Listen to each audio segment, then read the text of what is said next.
జీవిత సత్యాలు ఏంటో తెలుసుకుందాం. భార్య ఉన్నంత వరకే భర్త ఆనందము, భార్య ఉన్నంత వరకే భర్త ఆరోగ్యము, భార్య ఉన్నంత వరకే భర్త ఐశ్వర్యము, భార్య ఉన్నంత వరకే భర్తకు ఉన్నతాలోచనలు. కావున భార్య ఉన్నప్పుడు వారి విలువ తెలియదు, పోగొట్టుకోకండి. మీ భార్యను ఒక పసిపిల్లలా చూసుకోండి. మీ చివరి దశలో ఒక తల్లిలా చూసుకునేది ఆమె. పెళ్ళైన తర్వాత అత్తవారింటికి వచ్చిన ప్రతి అమ్మాయికి భర్త చెప్పే మొదటి మాట, మా అమ్మ అంటే చాలా ఇష్టం, ఏ కష్టం రాకుండా మీ అమ్మలాగా చూసుకోవాలి అని చెప్తాడు.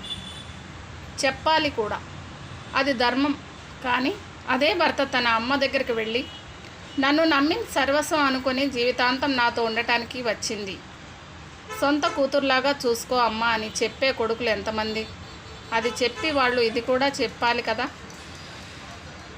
భార్యగా నీ ఇంట్లోకి వచ్చిన ఒక ఆడపిల్ల నీ భర్తగా నువ్వు మొదట గౌరవించి ప్రేమిస్తేనే మీ ఇంట్లో వాళ్ళు కూడా ఆమెను గౌరవ మర్యాదలను, ప్రేమను ఆమెకు పంచగలరు.